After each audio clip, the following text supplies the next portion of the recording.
Hello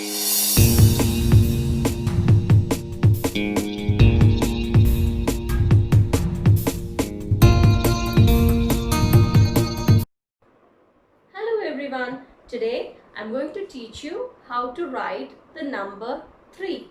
Let's do it. Around a tree, that's the way we make a 3. Let's do it once more. Around a tree, that's the way we make a 3. Let's do it. Around a tree,